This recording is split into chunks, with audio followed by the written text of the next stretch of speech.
দশম খণ্ডের প্রথম পর্ব।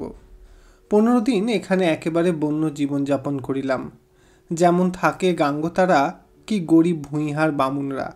ইচ্ছা করিয়া নয়, অনেকটা বাধ্য হইয়া থাকিতে হইল এভাবে। এ জঙ্গলে কোথা হইতে কি আনাইব? খাই ভাত ও বন ধুঁদুলের তরকারি।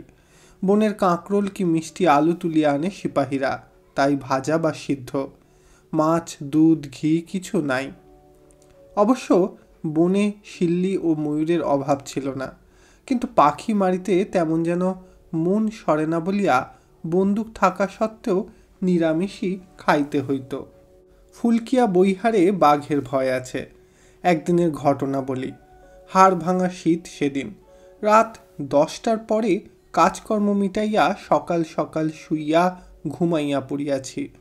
হঠাৎ কত রাত্রে জানি না লোকজনের চিৎকারে ঘুম ভাঙিল। জঙ্গলের ধারের কোন জায়গায় অনেকগুলি লোক জড়ো হইয়া চিৎকার করিতেছে। উঠিয়া তাড়াতাড়ি আলো জ্বালিলাম। আমার সিপাহীরা পাশের খুপড়ি হইতে বাহির হইয়া আসিল।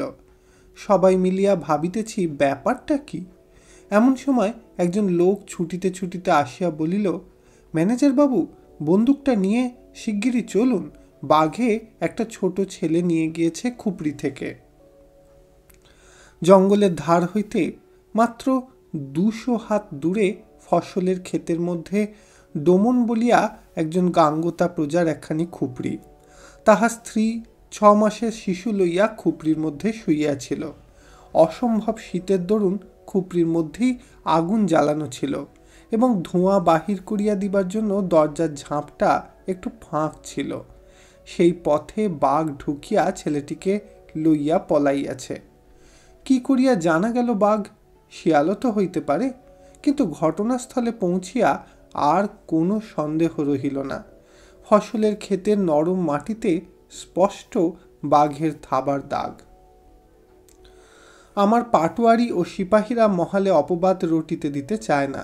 তাহারা জোর গলায় বলিতে লাগিল, এ আমাদের বাঘ নয় হুজুর, এ মোহনপুরা রিজার্ভ ফরেস্টের বাঘ। দেখুন না কত বড় থাবা। যাহাদেরই বাঘ হোক, তাহাতে কিছু আসে যায় না। বলিলাম, সব লোক জড়ো করো, মশাল তৈরি করো, চলো জঙ্গলের মধ্যে দেখি।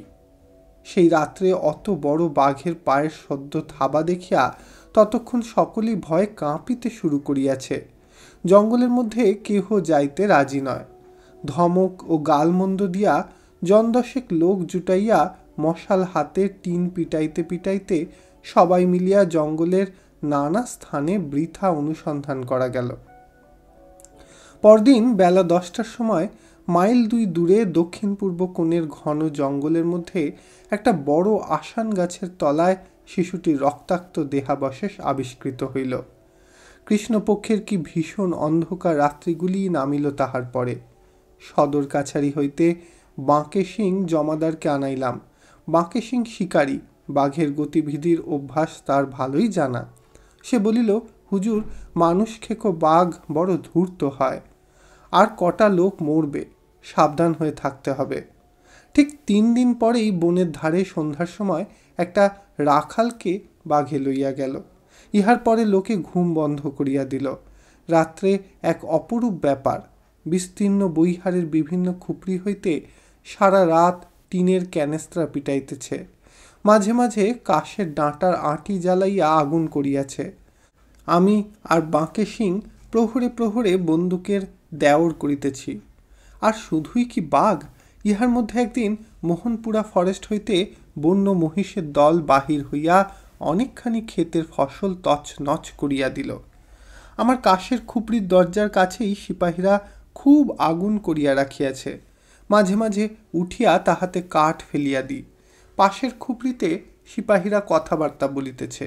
খুপড়ির মেঝেতেই শুইয়া আছি। মাথার কাছের ঘুলঘুলি দিয়া দেখা যাইতেছে ঘন অন্ধকারে ঘেরা বিস্তীর্ণ প্রান্তর। দূরে ক্ষীণ তারার আলোয় পরিদৃশ্যমান জঙ্গলের আবছায়া সীমারেখা। অন্ধকার আকাশের দিকে চাহিয়া মনে হইল যেন মৃত নক্ষত্রলোক হইতে তুষার বর্ষী হিম বাতাস তরঙ্গ তুলিয়া ছুটিয়া আসিতেছে পৃথিবীর দিকে। লেপ তোষক হিমে ঠান্ডা জল হইয়া গিয়াছে। আগুন নিবিয়া আসিতেছে। কি দুরন্ত শীত! আর সেই সঙ্গে উন্মুক্ত প্রান্তরের অবাধ হু হু তুষার শীতল নৈশ হাওয়া। কিন্তু কি করিয়া থাকে এখানকার লোকেরা এই শীতে?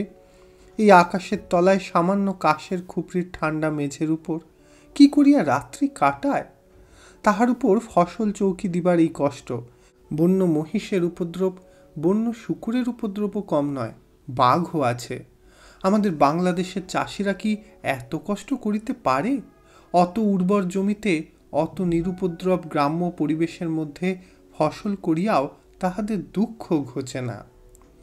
আমার ঘরের 200-300 হাত দূরে দক্ষিণ ভাগলপুর হইতে আগত জনকত কাটুনি মজুর স্ত্রী পুত্র লইয়া ফসল কাটিতে আসিয়াছে। একদিন সন্ধ্যায় তাহাদের খুপড়ির কাছ দিয়া আসিবার সময় দেখি কুঁড়ের সামনে বসিয়া সবাই আগুন পোহাইতেছে। এদের জগৎ আমার কাছে অনাবিষ্কৃত, অজ্ঞাত। ভাবিলাম সেটা দেখি না কেমন। গিয়া বলিলাম, বাবাজি, কি করা হচ্ছে? একজন বৃদ্ধ ছিল দলে, তাহাকেই এই সম্বোধন। সে উঠিয়া দাঁড়াইয়া আমায় সেলাম করিল, বসিয়া আগুন পোহাইতে অনুরোধ করিল।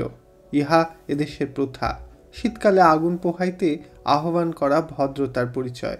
গিয়া বসিলাম। খুপড়ির মধ্যে উঁকি দিয়া দেখি বিছানা বা আসবাবপত্র বলিতে ইহাদের কিছু নাই। কুঁড়ে ঘরের মেঝেতে মাত্র কিছু শুকনো ঘাস বিছানো। বাসনকোসনের মধ্যে খুব বড় একটা কাঁসার জামবাটি আর একটা লোটা। কাপড় যার যা পরনে আছে, আর এক টুকরা বস্ত্রও বাড়তি নাই। কিন্তু তাহা তো হইল, এই নিদারুণ শীতে ইহাদের লেপ কাঁথা কই?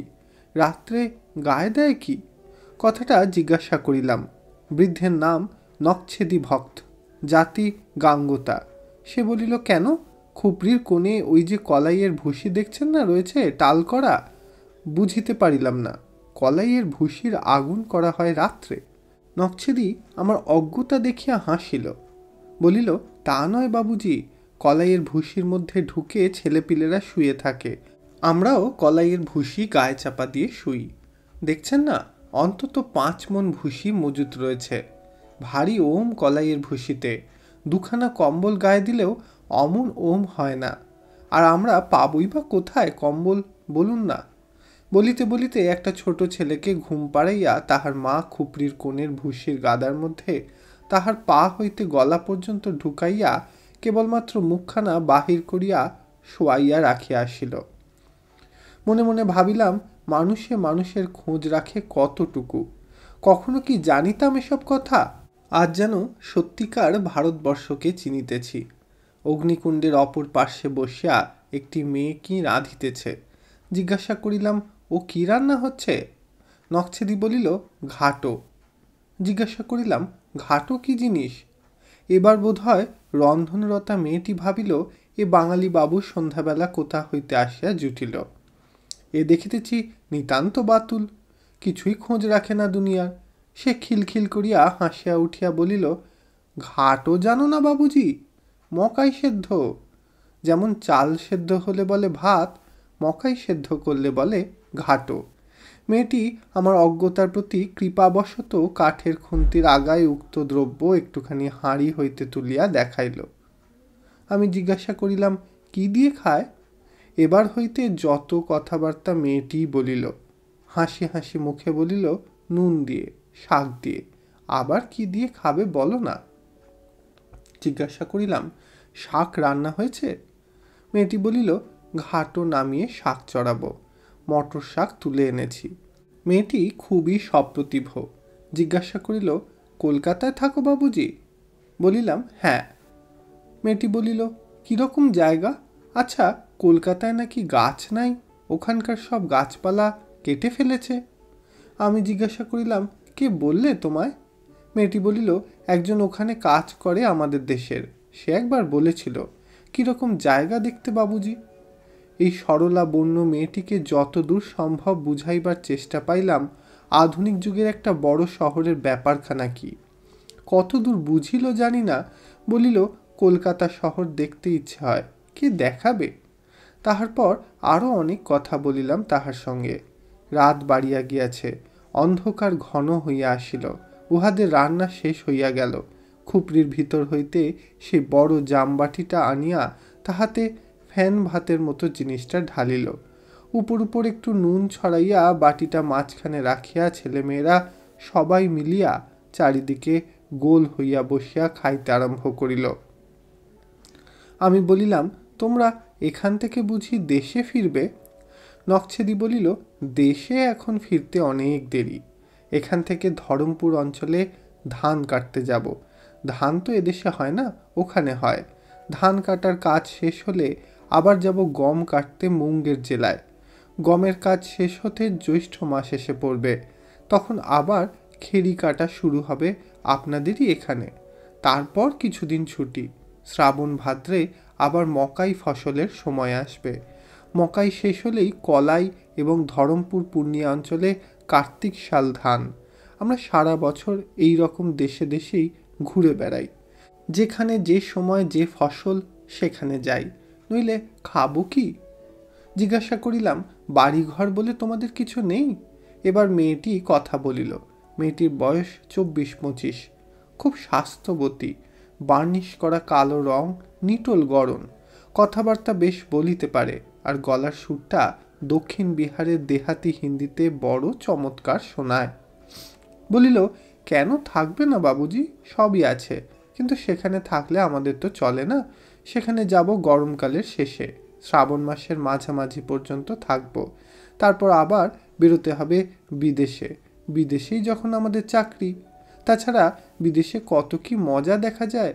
এই দেখবেন ফসল কাটা হয়ে গেলে আপনাদের এখানেই কত দেশ থেকে কত লোক আসবে, কত বাজিয়ে গাইয়ে নাচনেওয়ালি, কত বহুরূপী সং। আপনি বোধহয় দেখেননি এসব। কি করে দেখবেন? আপনাদের এই অঞ্চলে তো ঘোর জঙ্গল হয়ে পড়েছিল, সবে এইবার চাষ হয়েছে। এ দেখুন না, আসে আর 15 দিনের মধ্যেই। এই তো সবারই রোজগারের সময় আসছে। চারিদিক নির্জন। দূরে বস্তিতে কারা টিন পিটাইতেছে অন্ধকারের মধ্যে। মনে ভাবিলাম, এই অর্গলহীন কাঁশ ডাঁটার বেড়ার আগর দেওয়া কুঁড়েতে ইহারা রাত কাটাইবে এই সাপদ সংকুল অরণ্যের ধারে। ছেলেপুলে লইয়া সাহসও আছে বলিতে হইবে। এই তো মাত্র দিন কয়েক আগে এদেরই মতো আর একটা খুপড়ি হইতে ছেলে লইয়া গিয়াছে মায়ের কোল হইতে। এদেরই বা ভরসা কিসের? অথচ একটা ব্যাপার দেখিলাম, ইহারা যেন ব্যাপারটা গ্রাহ্যের মধ্যেই আনিতেছে না, তত সন্ত্রস্ত ভাবও নাই। এই তো এত রাত পর্যন্ত উন্মুক্ত আকাশের তলায় বসিয়া গল্প গুজব রান্না বান্না করিল। বলিলাম, তোমরা একটু সাবধানে থাকবে, মানুষ খেকো বাঘ বেরিয়েছে জানো তো? মানুষ খেকো বাঘ বড় ভয়ানক জানোয়ার, আর বড় ধূর্ত। আগুন রাখো খুপড়ির সামনে, আর ঘরের মধ্যে গিয়ে ঢুকে পড়ো। ওই তো কাছেই বন, রাত বেরাতের ব্যাপার। মেয়েটি বলিল, বাবুজি, আমাদের সয়ে গিয়েছে। পূর্ণিয়া জেলায় যেখানে ফি বছর ধান কাটতে যাই, সেখানে পাহাড় থেকে বুনো হাতি নামে। সে জঙ্গল আরও ভয়ানক। ধানের সময় বিশেষ করে বুনো হাতির দল এসে উপদ্রব করে। মেয়েটি আগুনের মধ্যে আর কিছু শুকনো বনঝাউয়ের ডাল ফেলিয়া দিয়া সামনের দিকে সরিয়া আসিয়া বসিল। বলিল, সেবার আমরা অখিলকুচা পাহাড়ের নিচে ছিলাম। একদিন রাত্রে এক খুপড়ির বাইরে রান্না করছি, চেয়ে দেখি 50 হাত দূরে 4-5টা বুনো হাতি কালো কালো পাহাড়ের মতো দেখাচ্ছে, অন্ধকারে যেন আমাদের খুপড়ির দিকেই আসছে। আমি ছোট ছেলেটাকে বুকে নিয়ে বড় মেয়েটার হাত ধরে রান্না ফেলে খুপড়ির মধ্যে তাদের রেখে এলাম। কাছে আর কোনো লোকজন নেই। বাইরে এসে দেখি তখন হাতি কটা একটু থমকে দাঁড়িয়েছে। ভয়ে আমার গলা কাঠ হয়ে গিয়েছে। হাতিতে খুব দেখতে পায় না, তাই রক্ষে। ওরা বাতাসে গন্ধ পেয়ে দূরের মানুষ বুঝতে পারে। তখন বোধহয় বাতাস অন্যদিকে বইছিল। যাই হোক, তারা অন্যদিকে চলে গেল। ও, সেখানেও এমনি বাবুজি সারা রাত টিন পেটায় আর আলো জ্বালিয়ে রাখে হাতির ভয়। এখানে বুনো মহিষ, সেখানে বুনো হাতি, ওসব গা সওয়া হয়ে গিয়েছে। রাত বেশি হওয়াতে নিজের বাসায় ফিরলাম। দিন 15-র মধ্যে ফুলকিয়া বৈহারের চেহারা বদলাইয়া গেল। সরিষার গাছ শুকাইয়া মারিয়া বীজ বাহির করিবার সঙ্গে সঙ্গে কোথা হইতে দলে দলে নানা শ্রেণীর লোক আসিয়া জুটিতে লাগিল। পূর্ণিয়া, মুঙ্গের, ছাপড়া প্রভৃতি স্থান হইতে মারোয়ারি ব্যবসায়ীরা দাঁড়ি পাল্লা ও বস্তা লইয়া আসিল মাল কিনিতে। তাহাদের সঙ্গে কুলির ও গাড়োয়ানের কাজ করিতে আসিল একদল লোক। হালুইকররা আসিয়া অস্থায়ী কাশের ঘর তুলিয়া মিঠাইয়ের দোকান খুলিয়া সতেজে পুরি কচৌরি লাড্ডু কালাকান্দ বিক্রয় করিতে লাগিল। ফিরিওয়ালারা নানা রকম সস্তা ও খেলো মনোহরী জিনিস, কাচের বাসন, পুতুল, সিগারেট, ছিটের কাপড়, সাবান ইত্যাদি লইয়া আসিল। এ বাদে আসিল রং তামাশা দেখাইয়া পয়সা রোজগার করিতে কত ধরনের লোক। নাচ দেখাইতে, রাম সীতা সাজিয়া ভক্তের পূজা পাইতে, হনুমানজি সিঁদুর মাখা মূর্তি হাতে পান্ডা ঠাকুর আসিল প্রণামী কুড়াইতে। এ সময় সকলেরই 2 পয়সা রোজগারের সময় এসব অঞ্চলে। আর বছরও যে জনশূন্য ফুলকিয়া বৈহারের প্রান্তর ও জঙ্গল দিয়া বেলা পড়িয়া গেলে ঘোড়ায় যাইতেও ভয় করিত, এবছর তাহার আনন্দ উৎফুল্ল মূর্তি দেখিয়া চমৎকৃত হইতে হয়। চারিদিকে বালক বালিকার হাস্যধ্বনি, কলরব, সস্তা টিনের ভেঁপুর পিঁপি বাজনা, ঝুমঝুমির আওয়াজ, নাচিয়েদের ঘুঙুরের ধ্বনি, সমস্ত ফুলকিয়ার বিরাট প্রান্তর জুড়িয়া যেন একটা বিশাল মেলা বসিয়া গিয়াছে। লোকসংখ্যাও বাড়িয়া গিয়াছে অত্যন্ত বেশি। কত নতুন খুপড়ি, কাশের লম্বা চালা ঘর চারিদিকে রাতারাতি উঠিয়া গেল। ঘর তুলিতে এখানে কোনো খরচ নাই। জঙ্গলে আছে কাশ ও বনঝাউ, কি কেঁদো গাছের গুঁড়ি ও ডাল, শুকনো কাশের ডাঁটার খোলা পাকাইয়া এদেশে একরকম ভারী শক্ত রশি তৈরি করে। আর আছে ওদের নিজেদের শারীরিক পরিশ্রম। ফুলকিয়ার তহসিলদার আসিয়া জানাইল, এইসব বাহিরের লোক যাহারা এখানে পয়সা রোজগার করিতে আসিয়াছে, ইহাদের কাছে জমিদারের খাজনা আদায় করিতে হইবে। বলিল, আপনি রীতিমতো কাছারি করুন হুজুর, আমি সব লোক একে একে আপনার কাছে হাজির করাই, আপনি ওদের মাথা পিছু একটা খাজনা ধার্য করে দিন। কত রকমের লোক দেখিবার সুযোগ পাইলাম এই ব্যাপারে। সকাল হইতে 10টা পর্যন্ত কাছারি করিতাম, বৈকালে আবার 3টার পর হইতে সন্ধ্যা পর্যন্ত। তহসিলদার বলিল, এরা বেশি দিন এখানে থাকবে না, ফসল মারাই ও বেচা কেনা শেষ হয়ে গেলেই সব পালাবে, এর আগে এদের পাওনা আদায় করে নিতে হবে। একদিন দেখিলাম একটি খামারে মারোয়ারি মহাজনেরা মাল মাপিতেছে। আমার মনে হইল ইহারা ওজনে নিরীহ প্রজাদের ঠকাইতেছে। আমার পাটোয়ারি ও তহসিলদারদের বলিলাম সমস্ত ব্যবসায়ের কাঁটা ও দাঁড়ি পরীক্ষা করিয়া দেখিতে। 2-4 জন মহাজনকে ধরিয়া মাঝে মাঝে আমার সামনে আনিতে লাগিল। তাহারা ওজনে ঠকাইয়াছে, কাহারও দাঁড়ির মধ্যে জুয়া চুরিয়াছে। সেসব লোককে মহাল হইতে বাহির করিয়া দিলাম। প্রজাদের এত কষ্টের ফসল আমার মহালে অন্তত কেহ ফাঁকি দিয়া লইতে পারিবে না। দেখিলাম শুধু মহাজন নয়, নানা শ্রেণীর লোকে ইহাদের অর্থের ভার লাঘব করিবার চেষ্টায় ওত পাতিয়া রহিয়াছে। এখানে নগদ পয়সার কারবার খুব বেশি নাই। ফেরিওয়ালাদের কাছে কোনো জিনিস কিনিলে ইহারা পয়সার বদলে সরিষা দেয়। জিনিসের দামের অনুপাতে অনেক বেশি সরিষা দিয়া দেয়, বিশেষত মেয়েরা। তাহারা নিতান্ত নিরীহ ও সরল, যা তা বুঝাইয়া তাহাদের নিকট হইতে ন্যায্য মূল্যে 4 গুণ ফসল আদায় করা খুবই সহজ। পুরুষেরাও বিশেষ বৈষয়িক নয়, তাহারা বিলাতি সিগারেট কেনে, জুতা জামা কেনে। ফসলের টাকা ঘরে আসিলে ইহাদের ও বাড়ির মেয়েদের মাথা ঘুরিয়া যায়। মেয়েরা ফরমাস করে রঙিন কাপড়ের, কাঁচের ও এনামেলের বাসনের। হালুইকরের দোকান হইতে ঠোঙা ঠোঙা লাড্ডু কচৌরি আসে। নাচ দেখিয়া গান শুনিয়াই কত পয়সা উড়াইয়া দেয়।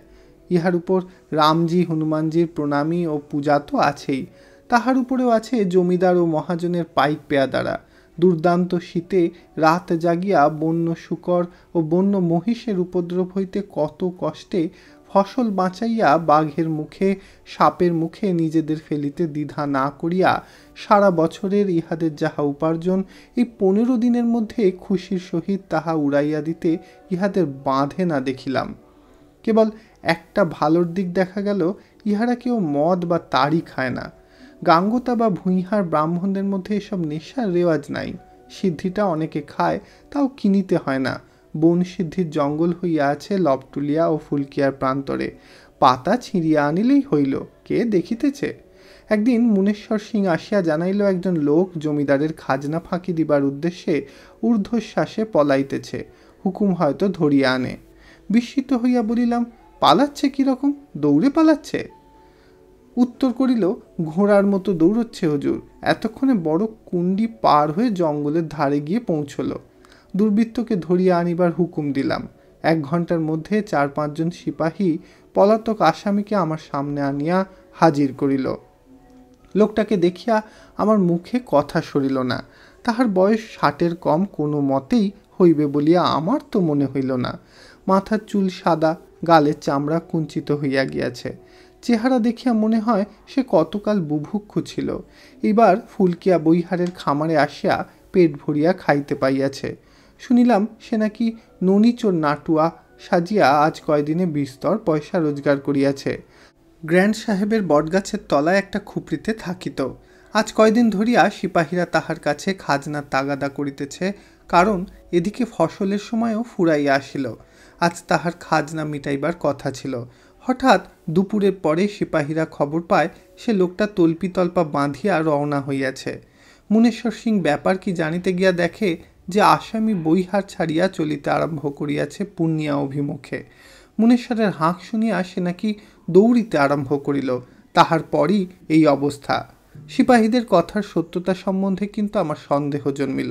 প্রথমত, ননিচোর নাটুয়া মানে যদি বালক শ্রীকৃষ্ণ হয়, তবে ইহার সে সাজিবার বয়স আর আছে কি?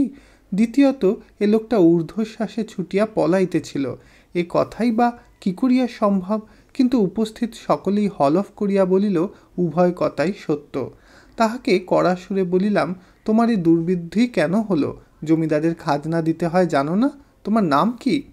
লোকটা ভয় বাতাসের মুখে তাল পাতার মতো কাঁপিতেছিল। আমার সিপাহীরা একে চায় তো আরে পায়। ধরিয়া আনিতে বলিলে বাঁধিয়া আনে।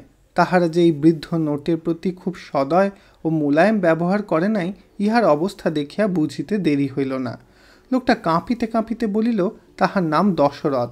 জিজ্ঞাসা করিলাম, কি জাত, বাড়ি কোথায়? উত্তর করিল, আমরা ভূঁইহার বাহন হুজুর, বাড়ি মুঙ্গের জেলা সাহেবপুর কামাল। জিজ্ঞাসা করিলাম, পালাচ্ছিলে কেন? উত্তর করিল, কই না, পালাবো কেন হুজুর? জিজ্ঞাসা করিলাম, বেশ, খাজনা দাও। উত্তর করিল, কিছুই পাইনি, খাজনা দেব কোথা থেকে? নাচ দেখিয়ে সর্ষে পেয়েছিলাম, তা বেচে কদিন পেটে খেয়েছি হনুমানজির কৃপায়। সিপাহীরা বলিল, সব মিথ্যে কথা, শুনবেন না হুজুর, ও অনেক টাকা রোজগার করেছে, ওর কাছেই আছে, হুকুম করেন তো ওর কাপড় চোপড় সন্ধান করি। লোকটা ভয়ে হাত জোর করিয়া বলিল, হুজুর আমি বলছি আমার কাছে কত আছে। পরে কোমর হইতে একটা গেঁজে বাহির করিয়া উপুর করিয়া ঢালিয়া বলিল, এই দেখুন হুজুর, 13 আনা পয়সা আছে। আমার কেউ নেই, এই বুড়ো বয়সে কেই বা আমায় দেবে? আমি নাচ দেখিয়ে এই ফসলের সময় খামারে খামারে বেরিয়ে যা রোজগার করি, আবার সেই গমের সময় পর্যন্ত এতেই চালাবো। তার এখনো 3 মাস দেরি, যা পাই পেটে দুটো খাই, এই পর্যন্ত। সিপাহীরা বলেছে আমায় নাকি 8 আনা খাজনা দিতে হবে, তাহলে আমার আর রইল মোট 5 আনা। 5 আনায় 3 মাস কি খাবো? বলিলাম, তোমার হাতে ও পোঁটলাতে কি আছে, বার করো। লোকটা পোঁটলা খুলিয়া দেখাইল, তাহাতে আছে ছোট্ট একখানা টিন মোড়া আরশি, একটা রাংতার মুকুট ময়ূর পাখা সমেত, গালে মাখিবার রং, গলায় পরিবার পুঁতির মালা ইত্যাদি, কৃষ্ণ ঠাকুর সাজিবার উপকরণ। বলিল, দেখুন, তবুও বাঁশি নেই হুজুর, একটা টিনের বড় বাঁশি 8 আনার কম হবে না, এখানে নলখাগড়ার বাঁশিতে কাজ চালিয়েছি। এরা গাঙ্গোতা জাত, এদের ভুলানো সহজ। কিন্তু আমাদের মুঙ্গের জেলার লোক সব বড় এলেমদার, বাঁশি না হলে হাসবে, কেউ পয়সা দেবে না। আমি বলিলাম, বেশ, তুমি খাজনা দিতে না পারো, নাচ দেখিয়ে যাও খাজনার বদলে। বৃদ্ধ হাতে যেন স্বর্গ পাইয়াছে এমন ভাব দেখাইল। তাহার পর গালে মুখে রং মাখিয়া ময়ূর পাখা মাথায় ওই বয়সে সে যখন 12 বছরের বালকের ভঙ্গিতে হেলিয়া দুলিয়া হাত নাড়িয়া নাচিতে নাচিতে গান ধরিল, তখন হাসিব কি কাঁদিব স্থির করিতে পারিলাম না। আমার সিপাহীরা তো মুখে কাপড় দিয়া বিদ্রুপের হাসি চাপিতে প্রাণপণ করিতেছে। তাহাদের চক্ষে ননিচোর নাটুয়ার নাচ এক মারাত্মক ব্যাপারে পরিণত হইল। বেচারীরা ম্যানেজার বাবুর সামনে না পারে প্রাণ খুলিয়া হাসিতে, না পারে দুর্দমনীয় হাসির বেগ সামলাইতে। সেরকম অদ্ভুত নাচ কখনো দেখি নাই। 60 বছরের বৃদ্ধ কখনো বালকের মতো অভিমানে ঠোঁট ফুলাইয়া কাল্পনিক জননী যশোদার নিকট হইতে দূরে চলিয়া আসিতেছে, কখনো একগাল হাসিয়া সঙ্গী রাখাল বালকগণের মধ্যে চোরা ননি বিতরণ করিতেছে। যশোদা হাত বাঁধিয়া রাখিয়াছেন বলিয়া কখনো জোর হাতে চোখের জল মুছিয়া খুঁত খুঁত করিয়া বালকের সুরে কাঁদিতেছে। সমস্ত জিনিস দেখিলে হাসিতে হাসিতে পেটের নাড়ি ছিঁড়িয়া যায়, দেখিবার মতো বটে। নাচ শেষ হইল। আমি হাততালি দিয়া যথেষ্ট প্রশংসা করিলাম। বলিলাম, এমন নাচ কখনো দেখিনি দশরথ, বড় চমৎকার নাচও। আচ্ছা, তোমার খাজনা মাফ করে দিলাম। আমার নিজ থেকে এই 2 টাকা বকশিস দিলাম খুশি হয়ে। ভারী চমৎকার নাচ। আর দিন 10-12 মধ্যে ফসল কেনা বেচা শেষ হইয়া গেল। বাড়তি লোক সব যে যার দেশে চলিয়া গেল।